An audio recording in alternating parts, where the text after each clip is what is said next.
commitment to bring home Americans held hostage and wrongfully detained around the world. And he's been clear since the beginning of this administration that he is committed to doing exactly that, to bringing Americans home. He's brought home Americans from Venezuela, from Afghanistan, from Haiti, from Burma, and now today from Russia. And Trevor's freedom is the result of months and months of hard, careful work across the U.S. government. Now we'll get to your question. When he referenced the tough decision in his statement this morning, he was referencing the decision to commute the sentence of Konstantin Yaroshenko.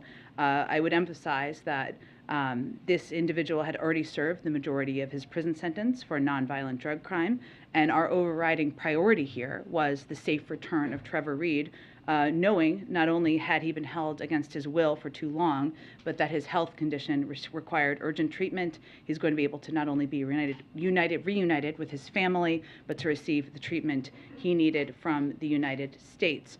So again, our objective is to bring all Americans who are detained, who are held, who are away from their families home from overseas, but I'm not going to be able to preview for you what processes or approaches we're going to take for those moving forward. But is there a concern that now it's not just detaining Americans, but wrongfully mistreating them allows allowing them to get seriously ill, gives another country leverage over the United States in terms of creating another opportunity such as this for this sort of prisoners? Well, again, unfortunately, Zeke, there are Americans who are held in other places around the world who we are still working to bring home, and that has been the case long before the president, and importantly, our hostage negotiator took the steps to bring Trevor Reed home. So this has been going on for a long time, I guess is my larger point, and our effort and our objective was to take steps that we needed to take to bring him home, knowing his health conditions and know he's been held for too long. A different topic, Russia yesterday and today effectively carrying out that cutting off natural gas to Poland and Bulgaria. Yeah. What's the White House response to that, and there are additional steps the U.S. government is taking to reassure its European allies that, maybe not so much now, but certainly when the weather turns later this year, that they will have the energy supplies they need? Sure. Well, unfortunately, this is not. This is the type of step, the type of almost weaponizing energy supplies that we had predicted that Russia could take in this conflict. That is why we, of course, have been in touch with Europe, including with these countries, including over the last 24 hours with leaders in Poland and Bulgaria. And we have been working for some time now, for months, with partners around the world to diversify natural gas supply to Europe in anticipation of and to also address near-term needs and replace volumes that would otherwise come from Russia. I would note that last month, in advance of this, the President launched a task force with the EU to target additional LNG volumes for Europe, including Poland and Bulgaria. This will help replace over time Russian gas to Europe, decreasing Europe's dependence on Russia and Putin's ability to use energy to coerce Europe. I would also note that Poland and Polish leaders have said they have the capacity through the reserves and other imports right now for the moment, and Bulgaria has said it is also looking at other import actions. So we are working, and we have been working to address over the long term. We have been in touch with these leaders over the last 24 hours, and I would also note what they've said about what their capacities are for the current short term. Go ahead. Thanks, Jen. Has the president been in touch with, or does he plan to reach out to Paul Whelan's family, Brittany Griner's family, any of the other families who have loved ones detained in Russia? We have, of course, been in touch with their families over the course of time. I'm not going to detail those conversations further. But Paul Whelan's brother, David Whelan, put out a statement today. He said if this case required difficult decisions that the president doesn't take lightly, how difficult are the decisions he faces to release Paul? What's your response to the Whelan family? Our response is that we are going to continue to do, the president is going to continue to do, our State Department officials and negotiators are going to continue to do everything they can to bring Paul Whelan home. If I can just ask more follow-up, the president, of course, met with Reed's family here at the White House. Can you talk about the personal impact that meeting might have had? Did he leave that meeting with a sense of urgency, a renewed sense of urgency to get this done? I would say the president has had a sense of urgency about bringing Americans home long before that meeting. Of course, he enjoyed that meeting he had with them. He also spoke with them on the phone when he went and traveled to Texas. And again, I know he was intending to reach out to them this morning as well. Go ahead. On the economy, we have a GDP print that's coming out tomorrow that's expected to show fairly marginal growth. There's increasing expectations from banks, predictions of that we're entering a recession. Your budget plan had a focus on budget deficit reduction as opposed to fiscal stimulus. Is there any plan to change that as we see the threat of a recession looming? Well, again, as I've said before on the recession question, obviously we look closely at economic data. We continue to believe that there are strong data in the economy, whether it's record job growth, whether it is the current unemployment rate, and that as a result of the actions of the president. I would note on the GDP expectations for tomorrow, as you noted, the market expectations and other analysts out there do expect the growth to be slower in Q1, which is what the data is being reported out tomorrow, than in the fourth quarter of last year. This largely reflects the very strong pace of growth in the fourth quarter. When taken together, growth over the 2 quarters is expected to be at a solid pace if we look at it over time, which is how we look at data. And looking under the hood, the slowdown relative to Q4 is mainly for technical reasons like the change in inventory. So last quarter, companies built up their inventories very quickly, and growth in inventories are expected to be slower, though still positive, this quarter. This is something that has been pointed out, or this trend, or this reasoning, I should say, has been pointed out by a range of outside economists and forecasters, including former NEC Director Jason Furman. A quick follow-up just on inflation. There's been some numbers that have shown that the monthly interest payment that somebody pays when they take out a mortgage has basically doubled over the past year. You've talked about what you're doing on meat prices, but if you look at the grocery bill pretty widely, there are many categories where we're seeing double-digit inflation: flour, coffee, fruit. Is there any strategy to deal with some of these other areas where we're seeing kind of broad-based inflation? Well, I would say the president's plan to address inflation or address causes or costs as they've gone up for the American people has many different components. Obviously, there's an important purview that the Federal Reserve has, and they've indicated their plans to recalibrate. We support that effort or steps they intend to take. And obviously, they have purview over it, and they've predicted that inflation will come down and moderate before the end of the year. But how the American people experience inflation is costs, as you noted, whether it's at the grocery store or other costs on their pocketbook. And the president has taken a number of steps to address costs, even extending the pause on student loans, which is something he did just a few weeks ago, the steps to fix the family glitch in the Affordable Care Act so more people would be eligible for lower cost health care, and continuing conversations that are happening on Capitol Hill right now on his proposals to lower costs on child care, health care, the cost of prescription drugs.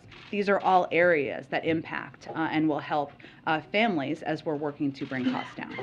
Go ahead. The president told Trevor Reed's family that he had wanted to call them in the middle of the night last night, but didn't want to jinx the release of their son. Can you tell us more about what's been happening behind closed doors for the last 12 or 24 hours regarding this release? Sure. And, I think what the president was referring to, and I've fortunately, because it's a part of history and a great day, obviously, when you bring an American home, and the president has, of course, been a part of many of these in a much higher and more important role, is just there's a lot of sensitivity, as you all know, around the period of time when individuals are in transit, right, when they are being brought to a third country. As we've noted, we're very grateful to Turkey for allowing the exchange to take place in their country. So basically, over the last 24 hours, one, as I noted, this had been happening over several months. So Roger Carstens, the special presidential envoy for hostage affairs, and his team and many others had been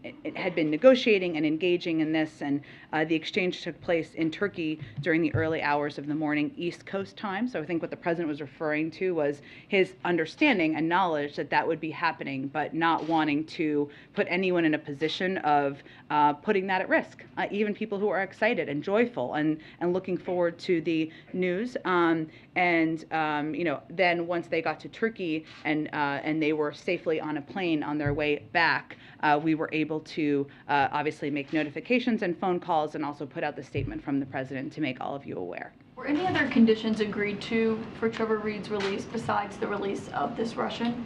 This was a discussion about one issue and one topic, and that was the release of Trevor Reed. But were there any other conditions agreed to besides releasing the Russian in exchange for Trevor Reed? There's no other condition. There were no other conditions that I'm aware of. What does the White House read into Russia's willingness to release Trevor Reed now in the middle of this invasion of Ukraine? Look, I think the release of Trevor Reed, him returning home to his family, receiving the health care that he has long needed, does not change our approach or view, opposition, or the president's intention to put forward a package in the coming days to help continue to support the Ukrainians. In terms of what they mean or how they assess it, I would leave it to them to speak to that. Does it make anyone here at the White House more optimistic about what could be ahead, or does it have nothing to do with This was about one issue and topic, and I don't think we should read into it further. Go toward the back. Yeah, we can come to the back in a moment. Go ahead, Weija. Thanks, Jen. To follow up on Mary Alice's question, during an interview this morning, Trevor Reed's parents said they believed that personal meeting with the president was the, quote, tipping point, that it made all the difference. Is that true? Well, look, I would say any time that you meet with, a president meets with, or any official from the government meets with the parents or family members of someone who's being detained, that impacts them personally. But this has been negotiated in negotiations for months. I spoke with David Leland today, and he is concerned that Reed's release now narrows the chances for his brother's release, because Russia obviously was, wanted Yaroshenko's release for years now, and now that it's happened, he worries that that was a major concession that the U.S. no longer has. So what do you say to the Whelan family? We would say we will continue to advocate for the immediate and unconditional release of Paul Whelan at every opportunity, and using wrongful detention as a bargaining chip represents a threat to the safety of everyone traveling, working, and living abroad. We obviously oppose this practice anywhere, and we are going to continue to do everything we can to bring him home. They are thrilled, obviously, about Trevor Reed's release, but they can't help but have some questions about why Paul Whelan, who's been detained in Russia longer than Trevor Reed, is not home. Can you explain that? And did Reed's health, as you mentioned, have anything to do with it? Obviously, our objective continues to be to bring Paul Whelan home, and any American who is not with their family and is being detained overseas. But I'm just not going to get into more details because I want to maintain the protection of our process. And then on a separate topic, yesterday Dr. Jha said that people who are at high risk for developing a severe case of COVID are eligible for Paxlovid. And the Vice President just got her second booster shot. She has no symptoms. Can you help us understand why she's taking it? Well, he also said, which you didn't include in your summary there, but that you should consult with your doctor. And she consulted with her doctor. She has been given Paxlovid. That's something many Americans may be eligible for. They should also consult with their doctor. And I think overall, we're just grateful that this is an approved drug on the market that many people can benefit from, including the Vice President. Okay, thank you. Go ahead in the back, in the way back, way back. 11 years ago, Japan had a terrible disaster, and the U.S. launched a program most people probably have forgotten called Operation Tomodachi. 25,000 American military and 10,000 volunteers came from Japan to help. And one of those that came was President Biden, wondering if on this upcoming trip he'll be coming back to that area for a short visit. And while we're waiting for advisement, is it possible to do an interview with you? Oh, okay. You often come with an interview request. I should know ahead of time. I will just note I expect we will have more details on the president's travel to Asia, something he is clearly looking forward to since he's spoken about it publicly, soon in the coming days. But in advance of that, I'm just not going to have much more to preview for all of you. Okay, go ahead. Go ahead. Thanks, Jen. Go ahead. Yesterday, after the vice president announced that she tested positive, the usual people on the internet and elsewhere who don't like vaccines, who don't think of it as much of a deal, immediately started with the, well, she would have been fine, she hadn't gotten the vaccine. It seems like every time there's a high-profile announcement that someone has gotten COVID, be it a member of Congress, A.G. Garland, the people at the Gridiron dinner, people take it as proof that vaccines don't work. So what about the White House's messaging could be better on that, given that 234,000 Americans died? Yeah. Well, first I would say the truth, which is I think why you're asking me this question, is quite the contrary. I mean, the Vice President is continuing to carry out her duties as the Vice President of the United States from home, engaging in meetings, policy discussions. I'm sure you'll see her in some capacity publicly from home as well, because she is double boosted and she has taken the steps to protect herself, like we have continued to recommend other Americans do.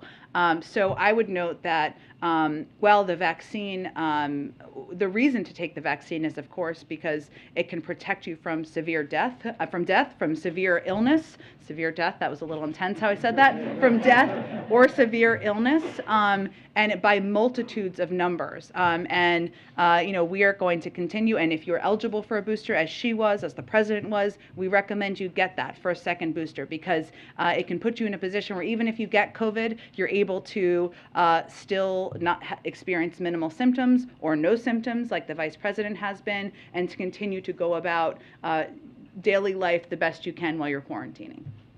Go ahead, Kim. Yep, thank you. Dr. Fauci said on the PBS NewsHour last night, quote, "This country is out of the pandemic phase of COVID." What phase are we in right now? And also, if we are out of the pandemic phase, why are emergency measures still in place? Well, what Dr. Fauci was saying is that we are in a different phase of this pandemic, and that's absolutely true. Last month, the president announced a plan for how we can move forward safely while staying on our front foot against COVID. As he pointed out, nationwide cases are relatively low, far below the 900,000 cases a day we saw during the Omicron surge. Even as we've seen upticks, hospitalizations are at about the lowest level since the pandemic, and deaths are declining. So there's no question that we're in a different moment in our fight against COVID. But we also know COVID isn't over, and the pandemic isn't over. And what Dr. Jha said yesterday also is that, different doctor, I realize, but I just want to reference him since he was just here, is that cases are low, driven by the extremely, cases are low, cases are still, we've seen an uptick in some places, driven by the extremely transmissible BA2 variant. We know the risk of potential surges, even as a potential new variant or subvariant remains. So different phase, because we're at a much lower level of hospitalizations, of deaths, and even nationwide of cases, but we are still seeing people get very sick from COVID and cases of COVID, and we have measures that we should all continue to take to protect ourselves. A couple of very quick, short other questions. Dalit Singh is reportedly taking a leave of absence. Can you confirm that, when he'll be gone, and what that means for the sanctions work that he's doing that is very important right now? It is very important. He is a very important member of the national security team. I don't have any details or any confirmation of his plans. What I would note, and if Dalit were here, and we'll invite him, he would note, is that he is an incredible team he works with, who helps put together these sanctions packages, helps in implementation, helps coordinate diplomatically, and there are a number of people who will continue to do that work. And when are you sending the funding request for Ukraine funding up to the Hill? Well, the president said last week it will be this week, so there's only 2 days left of this week, as soon as tomorrow, but in the next 2 days. Go ahead. Indonesia decided to invite President Zelensky to the G20. I'm wondering if you've reacted to that, but also what it says about progress that the U.S. might be making behind the scenes, hoping to expel Russia from that forum, and if the decision to invite President Zelensky has informed, and the president can confirm that he's going to now attend the summit. Well, we've seen the reports that President Zelensky has been invited to the G20, and we certainly welcome that. As you know, President Biden said just last month that Ukraine should be able to participate. But we don't have further confirmation beyond the news reports, which we certainly think are positive. And as he also said last month, which is of course why you're asking me, he doesn't think Russia should be invited, but ultimately it's a decision for the G20. So we don't have any new announcements at this point. We will continue to engage, and we've reached out, of course, to Indonesia, as you noted, who's hosting the summit, but we don't have any other additional details. It's 6 months away. Typically, the president does attend, but I don't have anything to confirm about a trip 6 months away at this point. Just a quick one on Ukraine. There's been questions about why the U.S. hasn't suspended steel tariffs on Ukrainian steel coming in.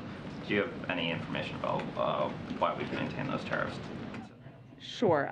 Obviously, there are a range of considerations to provide not only direct assistance, but economic relief to the Ukrainians under consideration. I don't have anything to preview at this point in time. I'll go to Kristen and Jackie, and then I'll go to the back. Go ahead. Jen, thank you so much. Following up on Tam, we actually just reported that the White House is tomorrow, as soon as tomorrow, going to request the supplemental, and that it will be through the end of the fiscal year, and that it's going to be massive. Can you help characterize how much money will the administration be asking for? Will we hear from the president on this? So let me try to answer all those questions and then tell me if I don't. I can confirm it, well, as soon as tomorrow, only 2 days left in this week, but it will definitely be this week that we will send up the supplemental. In terms of the president's schedule, his role, I have nothing to preview at this point in time. As soon as anything is finalized, if he's going to speak publicly, we will announce that to all of you or let you all know. In terms of the length or the size, I don't have a number for you at this point in time, but there is plans for this to be a proposal to go through the fiscal year, and it will include, as our past packages have included, security or military assistance, humanitarian economic assistance, given those, in our view, will help address a range of the needs the Ukrainians have. Thank you. You did answer all of my questions. Obviously, there's a renewed push on Capitol Hill and behind the scenes here at the White House for some revised version of the Build Back Better plan, a scaled back version. When was the last time President Biden spoke with Senator Manchin in earnest about what he could sign off on? So we're just not going to detail that per the president's request. From here, any conversations he has with Senator Manchin or other senators, just to protect those conversations. Fair enough. Can you characterize, though, are the negotiations happening in earnest? Are there real talks going on about specific things that Senator Manchin that the White House could agree to? I would tell you, and I'm sure your colleagues on the Hill, now that all these senators are back, can confirm this with a number of them right now or today, that there are still a great deal of interest, passion, in moving forward with the president's plan to lower cost for Americans, and a lot of senators who would like to see this move forward. Secretary Mayorkas is getting a real grilling on Capitol Hill today, particularly about Title 42 and the plans that are in place to deal with it. DHS has acknowledged that a surge would put a substantial strain on resources. Now, obviously, DHS announced this 6.20-page plan. But given that strain that DHS is anticipating, why should the American people have confidence that you'll be able to deal with that surge of migrants if Title 42 is lifted? Well, first I would say, just as a reminder, it is a health authority, not an immigration plan or an immigration authority, and it's not meant to be a replacement of. So the determination about where we stand and to lift it was made by the CDC. Just to note, the 6-point plan that Secretary Mayorkas put out and talked about today or over the last 24 hours includes 6 pillars: surging resources, including personnel, transportation, medical support, enhancing CBP processing efficiency and moving deliberate speed to mitigate potential overcrowding, administering consequences for unlawful entry, bolstering the capacity of non-governmental organizations to receive non-citizens, targeting and disrupting the transnational criminal organization and smugglers, and deterring irregular migration. So what he talked about today is exactly what his preparedness plan that's been in the works and in the planning for months would do, and they have talked about the need potentially for more resources to make that happen. And just to be very clear, and some Democrats have said this, will the plan be in place before Title 42 is lifted? That is exactly what the preparedness and implementation plan is intended to do. Go ahead, Jack. Thanks, Jen. Dr. Fauci said that he's not going to the White House Correspondents' Dinner, citing COVID concerns. Obviously, he's the president's chief medical advisor. As far as we know, the president is still planning to attend. How should people understand Dr. Fauci's decision versus the president's decision? And is there any concern that the president would be seen as not following the science in some way? Well, first, I would note and respect everyone's privacy, including Dr. Fauci's, as much as he's very much a public figure. But as you all know, he can speak for himself and his decisions. And every individual will make their own decisions about whether they attend this event, other events, whether they wear a mask at it or not. Obviously, the White House Correspondents Association is requiring same-day testing. That's a decision they have made. The president outlined, as you all know, a 100-page plan in March intended to position us to go back to our more normal routines. But in that requires making risk assessments and decisions about what you're going to do and what you're going to attend and be a part of, as we all do every day. Today, the president felt it was very important to be at and speak at the memorial service for a diplomatic icon, Secretary Madeleine Albright.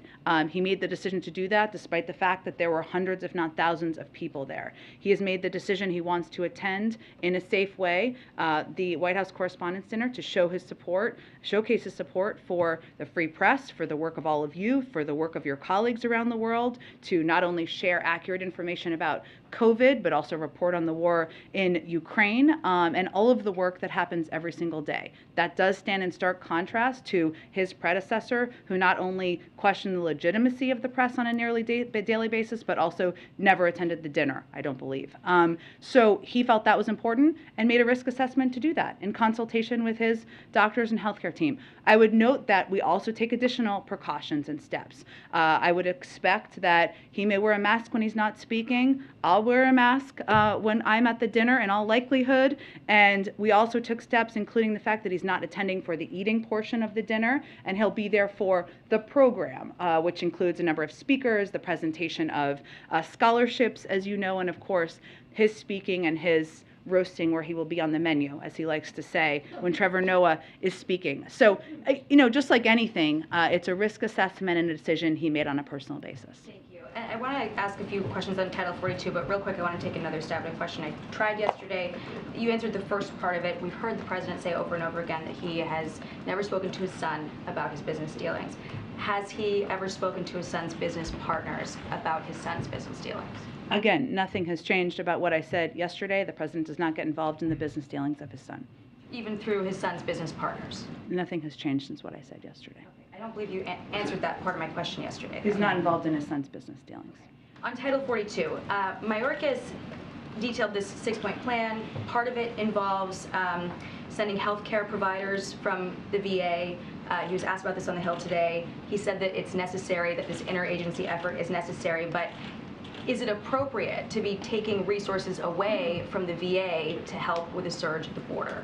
Again, these decisions and discussions about what resources are possible are made through the interagency process, and clearly having support and resources for our nation's veterans is a top priority to the president. But we also want to take steps we can at the border, even as we anticipate an increase in migrants coming to the border, to keep the American people safe, and this is part of that effort. Another piece of this plan talked about the law enforcement help. CBP has 23,000 agents working on the southern border right now. We're already seeing 7,000 illegal crossings a day. That is expected to surge to 18,000 when Title 42 is lifted.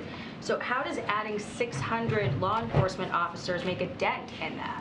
Well, I would say, Jackie, that one of the reasons that Secretary Mayorkas is participating in the important, democratic process of testifying on the Hill is to answer the questions of exactly how the resources he's requesting and they have identified as needing to address this potential increase will help address that. So I would point you to his many hours of testimony today and tomorrow. And then there's been reporting that Speaker Pelosi is unhappy with the way that the White House has handled Title 42 and worried that if it comes up for a vote as part of a Ukraine package, that Democrats wouldn't have the votes to defeat that. Does the White House share that concern, and what do you make of Pelosi seeming to be kind of shaky on just how close she is with the White House on this decision? Well, I would say we're incredibly close with Speaker Pelosi, and the president has known her for many, many decades. I don't have more to spell out or explain what her meaning was or what defeat it means or doesn't mean. There are many strong feelings and points of view on Capitol Hill in the House and in the Senate about Title 42. It wasn't a decision made by the White House. It's a decision made to lift it by the CDC. The authority was given to them by Congress. And our effort and our focus is on implementation, and the Secretary of Homeland Security is obviously testifying on that. So I don't have any more to explain about the particular comments, but we obviously work very closely with Speaker Pelosi on a range of issues, including immigration. A number of Democrats are, speaking up about their problems with Title 42. I mean, Mark Kelly was briefed by Mayorkas yesterday. He said that he still has remaining questions about how and when resources are going to hit the ground. These are Democrats saying these things. They're not wanting, Title 42 to replace an immigration effort, but they're saying that there just is not a plan in place to support what's going to happen when Title 42 goes away. Well, what I was trying to note earlier, perhaps not articulately, is that there are a range of members who have strong concerns about it being lifted. Again, not a decision we make, a decision made by health and science experts. And there are many members who feel very strongly about it actually being lifted and that moving forward. This is why Secretary Mayorkas is on the Hill doing, I believe, 4 hearings, answering extensive questions from a range of members, Democratic and Republican. He put out a 6-pillar plan on exactly how he's going to implement it, and that has been a plan that's been in the work for 6 months. So this is part of the democratic process happening, and he's happy to be on the Hill answering their questions. Go ahead, Peter. Hey, Jen, the bipartisan leadership of the Senate Judiciary Committee, Senators Durbin and Grassley, have expressed concern about the DHS Inspector General delaying or diminishing reports on sexual misconduct. This is a Trump-era holdover. Is the president going to point a fire or in some way intervene with Mr. Ghaffari, who is the Inspector General, and is there any broader sense about what to do about Trump-era Inspectors General? I know that there can be changes made. I have not dug into this particular Inspector General with the president or the team here. I'm happy to do that, and I can follow up with you after the briefing. Good. Go ahead. Thanks, Jim. On the issue of student debt, I know you've been asked about this before, but Senator Schumer just told reporters on the Hill that the president is getting closer to canceling up to $50,000 in student loan debt for borrowers. He said the president is moving in our direction. We're getting closer. Is that true? When can we expect a decision? Look, the president has been considering and looking at options for how to provide more relief to students across the country. I would note again that not a single borrower of federal student loans has paid a penny on these loans since he took office. And this has been the longest time of that for any president probably in history. You can fact check me on that. And he's continuing to consider a range of options in terms of any additional steps. Let me go to the back. Go ahead. Thank you, Jen. Two questions. Follow up on the student loan forgiveness. You said that the president is looking at a range of options with regards to canceling some student debt, but is the president looking at any options for those students and parents who saved and sacrificed so that they wouldn't have to take out such massive loans? Is he looking at including them in relief retroactively? How would they be made whole if there was some sort of canceling of debt? You mean for people who have paid off all of their student loans? Who made sacrifices so that they wouldn't have to take out some of those loans? It's a good question. What I can tell you at this point is that there's legislation he'd be happy to sign for individuals who have $10,000 in existing student debt. If Congress wanted to send that to him, he'd be happy to sign it, and he's looking at executive actions and authorities. But I don't have anything to preview on that front. Okay, then, if the president does move on canceling some of the student debt, isn't that just one half of the equation, though? I mean, what is he looking at in order to keep some of these public universities from jacking up tuition prices, despite some of the federal subsidies that they've been getting? I mean, what is to stop some of these schools from just increasing tuition for the next generation of students? Isn't that half of the equation here? I don't know if people would consider it half of the equation. I don't know. We'll let Americans define it. I would point you to the Department of Education to talk about their efforts on that front. One last quick follow-up. Is the president's weekly lunch with the vice president still a priority for him? Absolutely. Obviously, they're not going to be dining in person while she is quarantining at home, but they did speak yesterday, and I expect they will speak regularly while she is quarantining, and she is participating in a number of policy meetings here, too. Follow up. Go ahead. And then I can come to you, Nikki. Okay. Oh, go ahead, George. So polite. Go ahead. Do you have any reaction to Boeing claiming that it's lost $1.1 billion on the Air Force One contract? And more important, has the president ordered Boeing to stick with the traditional blue and white design instead of the garish red? This is bringing me back to like my first week in this job. Yes, I appreciate it. I actually don't have any information on the plans for the new Air Force One. I can certainly check and see what we know, and I can get back to you on that. Go ahead. Thanks, Jen. Do you know why the Vice President's doctor recommended she take Paxlovid? Well, I think as Dr. Jha said yesterday, there are a range of Americans who may not know they're eligible and they should consult with their doctor. That's exactly what she did. And one of the, not challenges, but one of our efforts right now is to provide more information publicly and have more people consult with their doctors about whether they're eligible. Do you know if she's like showing symptoms, or would her getting like severe COVID present like a national security risk? They obviously said yesterday that she did not have any symptoms. I don't have any update beyond that. She's continuing to work from home, conducting her duties as vice president, so I don't believe we're talking about a national security issue in this moment. She can also do secure calls and video conferences from her home because we have that capacity. If she got severe COVID disease, would that not be a national security risk? I'm not going to speak to a hypothetical of the vice president getting sicker at this point in time, which I think is probably understandable. Go ahead. Can the White House give us any update on Trevor Reed's condition after his release or any treatments that he might have received?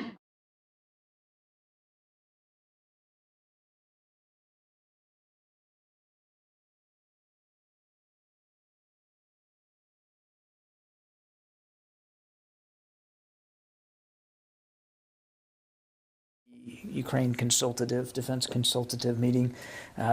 So we're delighted to be able to welcome her here into the Pentagon, her and her staff. And as you can imagine, there'll be a lot of things to discuss, obviously what's going on in Ukraine, but also our shared NORAD responsibilities, the Arctic, the Indo-Pacific. There's a lot on the agenda, and we're very much looking forward to welcoming her and her team here tomorrow. And with that,